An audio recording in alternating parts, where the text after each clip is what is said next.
একটা পুরুষের যখন টাকা থাকে না, তার ওয়াইফ, তার মা বাবা, তার ভাই বোন, তার গার্লফ্রেন্ড সবাই ছোট করে দেখে, পায়ের জুতার সমান মনে করে।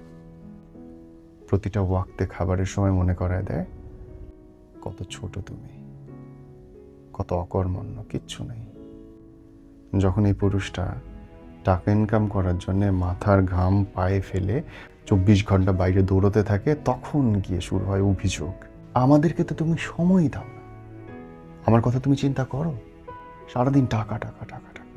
আমি যে বাইরের দুইটা ছেলের কাছে যাব না, অন্য পুরুষ যে আমার বাসায় আসবে না, কোন মুখে বলো তুমি?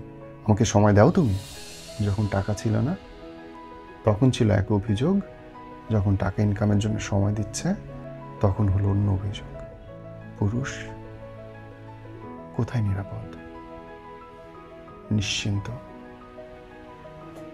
কোথাও না।